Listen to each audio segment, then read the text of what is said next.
Hey everyone, welcome back. So in this video, we're going to talk about SentinelOne Security or SentinelOne Security. I don't know.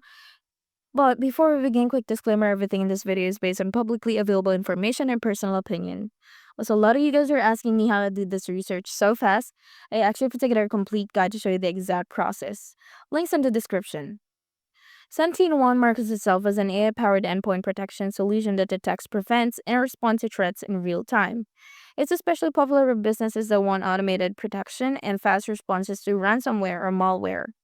In forums like Reddit, most sysadmins seem to like SentinelOne. Users often point out that it has strong threat detection, a light system footprint, and a solid rollback features if something goes wrong.